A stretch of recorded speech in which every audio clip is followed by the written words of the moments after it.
মাত্র ২০ দিনে ৫ কেজিরও বেশি ওজন কমিয়েছি। আলহামদুলিল্লাহ, আলহামদুলিল্লাহ। তা কিভাবে এবং কি পদ্ধতি অবলম্বন করে তা আপনাদের মাঝে শেয়ার করব।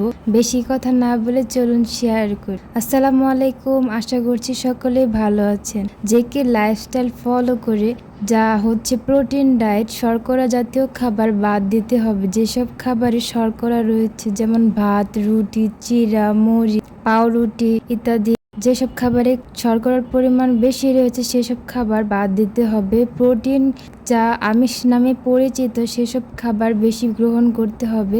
স্নেহ জাতীয় খাবার খেতে হবে, গুড ফ্যাট জাতীয় খাবার খেতে হবে।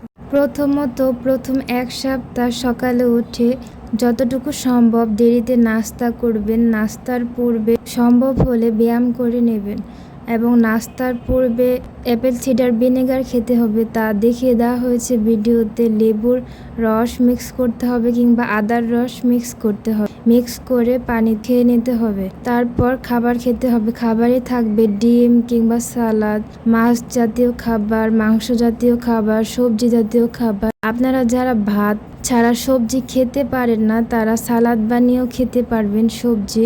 আমি ভাত ছাড়া সবজি খেতে পারি না, তাই আমি সালাদভাবেই খেয়েছি। বিভিন্ন রকমের রেসিপি রয়েছে যা ইউটিউবে দেওয়া আছে, আপনারা চাইলে দেখে নিতে পারেন। তাহলে ফুড সালাদ, প্রোটিন সালাদ পেয়ে যাবেন, রেসিপিগুলো পেয়ে যাবেন। এরপর সময়টা 5 থেকে 6 ঘন্টা না খেয়ে থাকার চেষ্টা করতে হবে এবং রাতের খাবার 7টার মধ্যে শেষ করে দিবেন।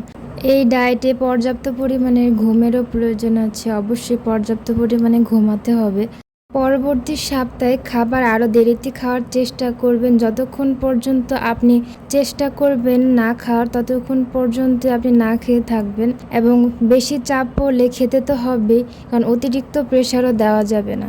এর বাকি সপ্তাহে মানে 3য় সপ্তাহে যতটুকু সম্ভব আপনার রোজা রাখার চেষ্টা করতে হবে। পারলে ওয়াটার ফাস্টিং করুন, নয়তো রোজা রাখুন।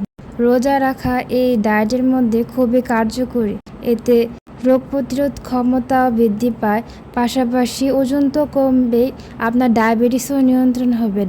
ডায়াবেটিস রোগীদের জন্য এই ডায়েটটি জাদুকরীভাবে কাজ করে, এটা সত্যি কথা। 20-30 বছরের ডায়াবেটিসও নিয়ন্ত্রণ হয়ে গেছে জেকে লাইফস্টাইল ফলো করে। এই ডায়েট শুধু ডায়েট নয়, সুস্থতারও প্রতীক। আপনারা চাইলে যাদের ওজন বেশি অবশ্যই ফলো করতে পারেন, ইনশাল্লাহ ঠিক হয়ে যাবেন।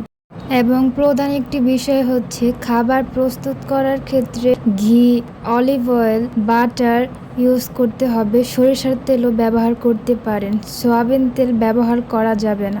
অবশ্যই এই বিষয়টি খেয়াল রাখবেন, সয়াবিন তেল একেবারেই ব্যবহার করা যাবে না। ডায়েটে থাকাকালীন প্রতিদিন একটি করে ডাব খাওয়ার চেষ্টা করবেন এবং পানিতে পিঙ্ক সল্ট মিশিয়ে খাবেন। এতে শরীরের ঘাটতি পূরণ হবে। আমি পেরেছি, আপনারাও পারবেন ইনশাআল্লাহ। ওজন নিয়ন্ত্রণ রাখা শুধু সৌন্দর্যের জন্য নয়, নিজের সুস্থতার জন্য ওজন নিয়ন্ত্রণ রাখুন, কারণ ওজন বেড়ে গেলে শরীরের বিভিন্ন রোগ ব্যাধিও জন্মায়। ভিডিওটি ভালো লাগলে সবার মাঝে শেয়ার করে দিন। আশা করি সবাই ভালো থাকবেন। আসসালামু আলাইকুম।